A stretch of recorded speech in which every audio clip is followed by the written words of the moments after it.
Two deputies on paid leave. One man dead after deputies responded to a domestic call in St. James City. 24 hours after bringing it to you as breaking news, the scene along Creswell Court cleared just minutes ago, and we're working to get answers. We have team coverage for you tonight. Wink News security analyst and retired FBI agent Rich Kulko has more on the protocols. But we begin with Wink News anchor Annalise Iraola, who spent the day near the crime scene. Up until about 30 minutes ago, the scene here was still active with the home blocked off by yellow crime scene tape, several deputies on scene, and LCSO's major crimes unit here as well. Neighbors I spoke with in the area, some who wanted to remain anonymous for privacy reasons, all want to know what led up to this deputy-involved shooting. I was shocked because this area is very quiet. It's very quiet. You wouldn't think anything like that would happen there. Neighbors are still trying to wrap their heads around a deputy-involved shooting in St. James City. The island's so small and everybody sticks together and everybody's kind of friendly, but at the same time, they mind their own business. So it's kind of, when you hear something like that happen, you're kind of like, oh, God. Many people I spoke with still have questions about what led up to this deadly shooting. I'm just wondering if they gave the guy a chance to talk.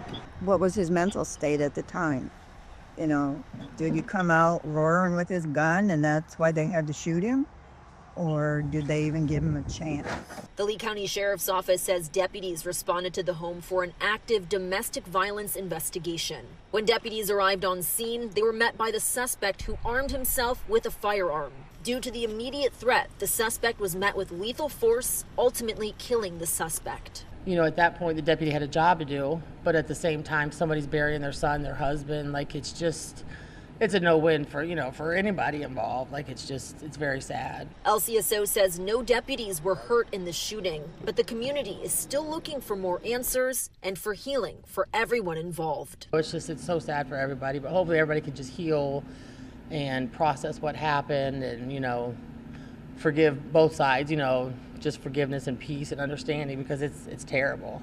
The Lee County Sheriff's Office says two deputies are now on paid administrative leave. It's still unclear if one or both deputies fired their weapon. As soon as we have an update from the Lee County Sheriff's Office, we'll bring that to you on air and online. I'm reporting in St. James City. Annalise Iraola, Wink News. All right, thank you, Annalise. And continuing our team coverage, Wink News security analyst Richard Kulko joins us now. Yeah, police work is dangerous, and there are particular calls that come in that immediately put police on alert. Yeah, big difference between policemen and firemen every day. I mean, you just don't know what you're walking into. But one of the things that always has police on edge is responding to different kinds of calls. The one now, active shooter, because that means they know that somebody's already shooting, so that's a problem.